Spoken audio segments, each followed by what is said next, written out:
കുട്ടികളെ ബ്രഷ് ചെയ്യിക്കുക എന്നുള്ളത് ഒരു വലിയ ടാസ്ക് ആയിട്ടാണ് പാരൻസ് നമ്മുടെ അടുത്ത് പറയുന്നത്. എപ്പോഴാണ് കുട്ടികൾ ഇതിന് റെസിസ്റ്റൻ്റ് ആവുന്നതെന്ന് വെച്ചാൽ ഓൾ ഓഫ് എ സഡൻ പെട്ടെന്ന് നമ്മളിത് അവരുടെ റുട്ടീനിലോട്ട് കൊണ്ടുവരുമ്പോഴാണ്. അവർക്ക് പല്ല് വന്ന് തുടങ്ങുമ്പോൾ ഒരു 1 ഇയർ തൊട്ടേ ഇത് നമ്മൾ കൺസിസ്റ്റൻ്റ് ആയിട്ട് അവർക്കൊരു ഓപ്ഷനായിട്ട് കൊടുക്കാതിരിക്കുക ടൂത്ത് ബ്രഷിംഗ് എന്നുള്ളത്. നമ്മളിപ്പോൾ അവരെ കുളിപ്പിക്കുന്നതാണെങ്കിലും ഒരു ഹോംവർക്ക് ചെയ്യിക്കുന്നതാണെങ്കിലും ഇതൊന്നും ഓപ്ഷനല്ല, നമ്മൾ എല്ലാ ദിവസവും റെഗുലറായിട്ട് അവരെ ചെയ്യിക്കുന്ന കാര്യമാണ്. അതേപോലെ തന്നെ ബ്രഷിങ്ങും കൺസിസ്റ്റൻ്റ് ആക്കുക, അതൊരു ഫൺ ആക്ടിവിറ്റി ആക്കുക. ഇതൊക്കെ ആകുമ്പോൾ തന്നെ കുട്ടികൾ എല്ലാ ദിവസവും ബ്രഷ് ചെയ്യാനായിട്ട് റെഡി ആയിക്കോളും. കുഞ്ഞുങ്ങൾക്ക് പഠിപ്പിച്ചു കൊടുക്കാൻ പറ്റുന്ന ഈസി ആയിട്ടുള്ള ബ്രഷിംഗ് ടെക്നിക്ക് എങ്ങനെയാണെന്ന് നമുക്ക് നോക്കാം. സോ ബ്രഷ് ചെയ്യുമ്പോൾ എപ്പോഴും നമുക്ക് ഫ്രണ്ടിലും ബാക്കിലുമായിട്ട് പല്ലുകൾ ഉണ്ടാവും. ഈ പല്ലുകൾക്കെല്ലാം തന്നെ 5 സർഫേസും ഉണ്ടാവും. ഈ 5 സർഫേസും കവർ ചെയ്ത് ബ്രഷ് ചെയ്യുക എന്നുള്ളതാണ് മെയിൻ ആയിട്ടുള്ള കാര്യം.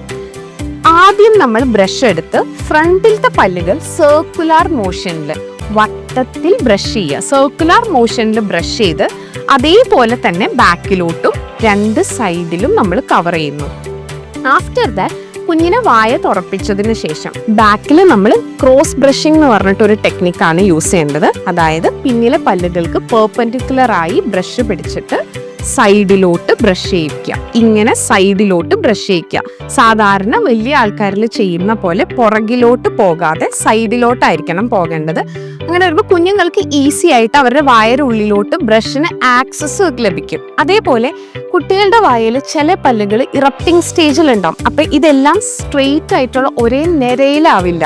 നമ്മൾ ഇങ്ങനെ ബ്രഷ് ചെയ്യുന്ന സമയത്ത് ഈ ബാക്കിലെ പല്ലുകളിലൊന്നും അത് ചിലപ്പോൾ ചെന്ന് ടച്ച് ചെയ്യണമെന്നില്ല. സോ ക്രോസ് ബ്രഷ് ചെയ്യുമ്പോൾ ഈസി ആയിട്ട് എല്ലാ പല്ലുകളിലും അത് ടച്ച് ആവും. ആൻഡ് ബ്രഷ് ചെയ്ത് കഴിഞ്ഞ് കഴിഞ്ഞാൽ ടങ് മസ്റ്റ് ആയിട്ട് ക്ലീൻ ചെയ്യണം. അതിന് ടങ് ക്ലീനർ യൂസ് ചെയ്യേണ്ട ആവശ്യമൊന്നുമില്ല. ബ്രഷിൻ്റെ ബ്രിസിൽസ് തന്നെ വെച്ചിട്ട് ടങ്ങും ക്ലീൻ ചെയ്യാനായിട്ട് ശ്രദ്ധിക്കുക. പിന്നെ എപ്പോഴും ഒരു സോഫ്റ്റ് ബ്രിസിൽഡ് ആയിട്ടുള്ള ബ്രഷ് യൂസ് ചെയ്യുക. ഹാർഡ് ബ്രിസിൽസ് നമുക്ക് കുട്ടികൾക്ക് ആവശ്യമില്ല.